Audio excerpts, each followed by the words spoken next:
Hey guys, welcome to Back Talk. I'm Max Bloch, joined alongside Jimmy and Patrick. And we're going to start off this segment with a question that's really been on everyone's mind the past decade even. Is Boston the best sports town in America? Jimmy, what do you think? Well, I'm not the one probably you want to ask because I've never left this area, as you know, in 132 years of media. 32 years of media anyway. Boston absolutely is the best sports town in America. And it has a lot to do with the fact that Boston is the biggest city amongst 6 states. And there's only one professional team in each league amongst those 6 states. And I don't think you can look at a geographic region anywhere else in the United States where you can make that claim unless you go, west of the Mississippi, and we all know nothing exists west of Worcester anyway. So, Patrick, what do you think? I mean, you grew up around here too, right? Yeah, I did. You haven't grown up yet. Sorry, I'm only kidding. My bad. Yeah, it's definitely one of the best. I think that there's a few other cities like Chicago, New York, Los Angeles you can make a case for, but Boston has all the teams that fans really care about, like the Patriots and the Celtics and the Red Sox. So that's what makes it the great sports town, the fans, really. Yeah, maybe it's not the best. It's the most passionate. And New York has more fans. Mm-hmm. L.A., more fans, but L.A. doesn't, they leave in the third quarter and the 7th inning. It's the passion. Yeah. It's the passion. It's the care. Do you know what I mean? Mm-hmm. It's part of the soul of the region. To me, it affects my mood when the teams that I'm rooting for win or lose. And they don't lose too often. You look at the Red Sox, a team which did not win a World Series for 86 years. And did the passion, did the drive of the fans to come to the games and sell out every single game at Fenway, did that ever die? No. Well, actually, it did die. And when it died was before 1967, Max, which was really when I was Patrick's age, if you will. And the Red Sox stunk. I mean, they could put 3,000 or 4,000 people in on a Saturday afternoon game. That's how bad they were. But you look at the last, let's say, 20 or 30 years. Since 1967. No World Series. Just utter disappointment. You look at 75, you look at 86 with Bill Buckner against the Mets. I was there. So many people. I just saying. Could have said, I'm done with this. I'm sick of just being disappointed year after year by a team with so much potential every year. They blow it in Game 6 of the World Series. I'm done. I'm done watching baseball. I'm going to become a Yankees fan like everyone other fans. No. But the thing is, the Boston fans, they've stuck with it. They've had other teams succeed. I mean, back in the 80s, while the Red Sox had their troubles, you have the Celtics and the Bruins, who are 2 of the best in their own sports. But something about those fans, they've always been there. It seems like even today, passionate. You go to any game, you don't have just the normal fan. You have that passionate fan who's there cheering their face off. So who has the most of the 4 sports, in your opinion, Patrick, okay? Bruins, Celtics, Patriots, Red Sox. Of those 4, who has the truest, most die-hard fans? Patriots, definitely. And I can make a case for Red Sox, but Patriots has some people who are just die hard. I'm totally going to disagree. I'm disagreeing with both. I'm going to say Bruins. I'm going to agree with them. Boston at heart it's a hockey town. It's a hockey town. I'm not the biggest hockey fan, but I've been to a couple Bruins games. When I go there, the rowdiest fans, the loudest fans, the most. Whether they win or lose, I mean, they were booing the team that is now 6 games away from winning a Stanley Cup. Mm-hmm. They booed the Bruins for their power play in Game 1 of the series against Tampa Bay. They really care. I mean, you could say the Patriots, they care too, but to me, the Patriots, a lot of these guys are late come pink hats. Do you know what I mean by pink hats? Late bandwagon jumpers. It was fashionable to be a Patriots fan because they won all the time. Where were they when Zeke Moat was around? That's the thing. In my lifetime, I've been lucky enough to see Celtics win a championship, Sox win 2 World Series, the Patriots win 3 Super Bowls. The Bruins haven't been there. The Bruins almost have that. They have that little bit on their back. They need to be that 4th team. They need to complete, the dream team of Boston sports. That's exactly right. They want it bad. And there was even a billboard, I think, that said 2 years ago, we want it bad. They want to be mentioned in that same regal way that the Boston sports fan looks at the Patriots, Red Sox, and Celtics. And you know what, guys? I get chills about this. I'm watching the playoffs. And by the way, I have not watched a regular season hockey game from its front to the beginning in years.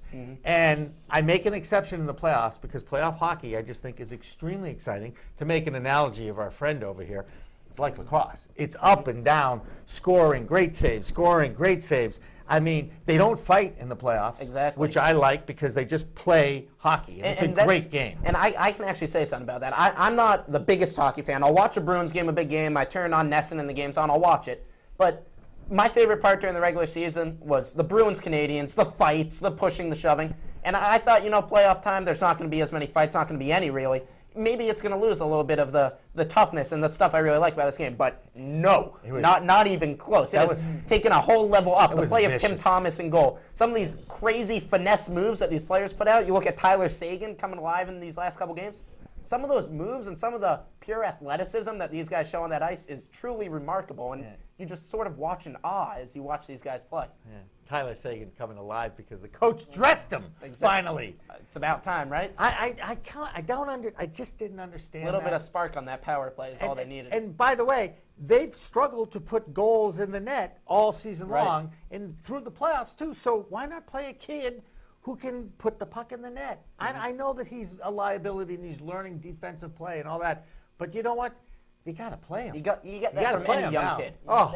You got to go through those early struggles to produce those great players. And his speed, and you know what? Looking back at it now, it worked great that Bergeron, if you will, had that bell knock and his slight concussion, and it forced Claude Julien's hand to dress him. Right. But man, play the kid. He's great to watch. And by the way, one of the reasons why during the regular season I did sneak a peek, because you knew that he had that. You kept hearing that name. Maybe I'll check this guy out. Maybe he's got and he's all 19 years old. Right. How old are you? I'm 16. Sorry. He was in high school the same years as me. When I was a freshman, he was a senior. Think about that. And now he's playing at the highest level of his sport. Getting all the recognition he deserves. Amazing. Unbelievable. So all right, cool. Let's say sticking with the Bruins a little bit. What do the Bruins need to do to be able to take over this Tampa Bay team who really showed them a little sign in game one? How are they going to be able to respond and really take over the series and put a Stanley Cup run together? What do you got? Do you think? Well, Tyler Seguin has to keep playing very well. And if Thomas continues this play, really Stanley Cup contender, I think. When you need Thomas as the key. Patrick, you're right. In hockey, in sport, no one position can dominate a playoff series more than I think a hockey goalie. I mean, maybe a lacrosse goalie? No, not hockey goalie. Right? Hockey goalies are expected to make 90-something% of their saves. That's you amazing. look at lacrosse. If a goalie saves maybe close to 60%, they're one of the best in the game. Yeah, you look at hockey, they're expected on nearly every play, 90-something% of plays, to make the save. That's just a remarkable thing to ask from someone. And when they achieve it, it's just And didn't Thomas amazing. set the percentage record for save percentage this year? I think it was 938. He's on his way to another Vezina. Vezina trophy.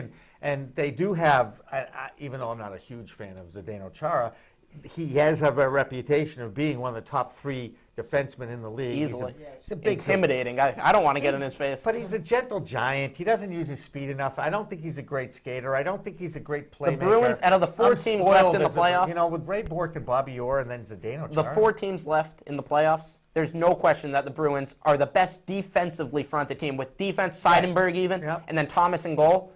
If they can put up maybe 3-4 goals a game, which isn't too much to ask for out of this Bruins team, I really think that they have real potential. You look at those first 2 games, they gave up 5 goals in each against Tampa Bay. Totally not the Bruins game. Last game settled back in with their little 2-0 sneak by win. Those are the games that the Bruins need to keep playing, and those are the games that they're going to ultimately win and put together a nice run. And again, let's say they beat Tampa and they get to the finals and play Vancouver. Vancouver's a very, very good hockey team. Right. And but then again, the Bruins beat them during the regular season. Bruins beat them during the regular season, and the Bruins have shown all year long, if there's been one consistency of this team, they can win on the road. It's been amazing. 5-1 in the playoffs, I believe. They were better on the road during the regular season than at home. That's almost ridiculous. You don't hear about that too often, especially out of a team which had as many points and is doing as good in the playoffs as them. It's certainly something that everyone in Boston is going to be watching. But this week specifically, another team you got to keep track of, the Boston Red Sox, finally putting it together with this $40 bajillion payroll. They're finally putting it together. It's amazing. They've won 7 in a row with their win over the Cubs. They swept the Yankees in Yankee Stadium, something they haven't done in a couple of years. And you just look at it and you're saying, you know what? You get that little feeling in your stomach. Finally, it's all starting to come together. All those doubters at 2-10 after 12 games. Look at us now. We're 23-20. We're right back half a game out of first place in the AL East. And Patrick, what's been the difference for this team in the last couple of weeks? Having Adrian Gonzalez over here, definitely. No other factor really has been that much of a difference maker of this. I think that he has been perhaps one of the most consistent RBI guys. In a time where not getting the timely hit cost the Red Sox a lot of wins early in the season, he has been the guy who you can count on. Yeah. I'm gonna add another thing to this. Josh Beckett's curveball is back. It is looking like the early old part of Josh this Beckett. decade, yes. And if Josh Beckett can come back to be the #1 guy in that rotation again, and you add Lester and Buchholz as That the could young be arms dangerous. behind them, they're built not only for the long haul, but for the short series again, which Yep. has always been Theo Epstein's model for success. And there's no reason in the world to think why the Red Sox can't win it again this year. And here they are, the hottest team in baseball, and they're playing the Cubs, which is really bizarre this weekend. Do you guys like interleague play? Do you like interleague play? Yeah, I do. I It don't gives you see a difference. of, It's a game. gives you a It's a taste game. of the other style of the National League. Okay. So a little bit. In the end, I think it's still baseball. Cubs, White Sox, all I see is Chicago. I could really care less. Right. It's A lot of just- Cubs fans It's in any other Boston game. this week. A lot of It's Chicago a nice story. These Yeah. two teams which struggled for so long, one of them still struggling. 103 years. That's a long Exactly. time. That's a little ridiculous if you ask me. I remember But them all. It's just a game. It's any other game in the 162 game regular season. Yeah. It doesn't mean anything more. It's nice to a little tradition. You don't get to see these guys too often, but it's just another game.